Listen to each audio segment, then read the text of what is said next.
Rudy Bladel, quiet, meticulous, a man of numbers. He lived a life cloaked in normalcy. Neighbors saw a simple man, an unassuming accountant. No one suspected the darkness he harbored. Rudy woke early each day. He walked the same route to his accounting firm, always a polite nod to Mrs. Periwinkle tending her roses. He ate lunch at the same diner, grilled cheese, tomato soup, always. Rudy was a creature of habit and secrets. His life was a carefully constructed facade, a way to blend in, because beneath the surface, Rudy Bladel was not who he seemed. He was a predator hiding in plain sight, a wolf disguised in sheep's clothing. It began on a stormy Tuesday. The rain poured, mirroring the turmoil in Rudy's mind. His first victim, Margaret Finley, a quiet librarian. Her only mistake was living across the street from him. Rudy's method was precise, calculated. He was meticulous in his crimes, just as he was in his accounting. He left no trace behind, no fingerprints, no DNA, only silence and the chilling echo of what once was. Margaret's disappearance was a mystery. The police had no leads, no suspects, except one, hiding in plain sight.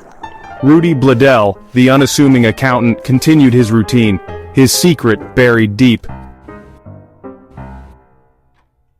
Years passed, seasons changed, Rudy's life remained the same, but the darkness within him grew.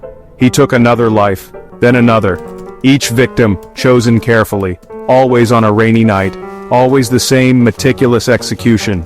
The town lived in fear. Whispers of a serial killer spread, but Rudy remained above suspicion.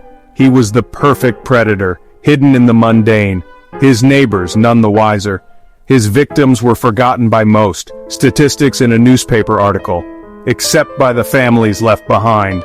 Their grief a constant reminder of the monster who walked free, a monster disguised as an ordinary man. Section 4. Unraveling the facade. Rudy's meticulous nature was his shield, but it would also be his downfall. He became overconfident, a misplaced receipt, a muddy footprint, tiny cracks in his carefully constructed facade. Detective Harding, new to the case, noticed the pattern. The rain, the meticulous nature of the crimes. He began to suspect the impossible. Could it be the quiet accountant? Harding started watching Rudy. The investigation intensified. Harding discovered a hidden compartment in Rudy's basement. Inside, trophies from his victims. A chilling testament to his crimes. Rudy Bladel, the unassuming accountant, was unmasked. Section 5. Justice long overdue. The trial of Rudy Bladel captivated the nation. The quiet accountant revealed as a monster. He sat emotionless as the evidence was presented. The receipts, the footprints, the trophies of his victims. The jury returned a swift verdict, guilty on all counts. Through it all, Rudy showed no remorse. His eyes remained cold, detached. He was a sociopath, incapable of empathy. The judge, visibly shaken, sentenced Rudy to life in prison. Justice was served, but the scars of Rudy's crimes ran deep. The community forever changed, haunted by the truth hidden behind the mask of normalcy.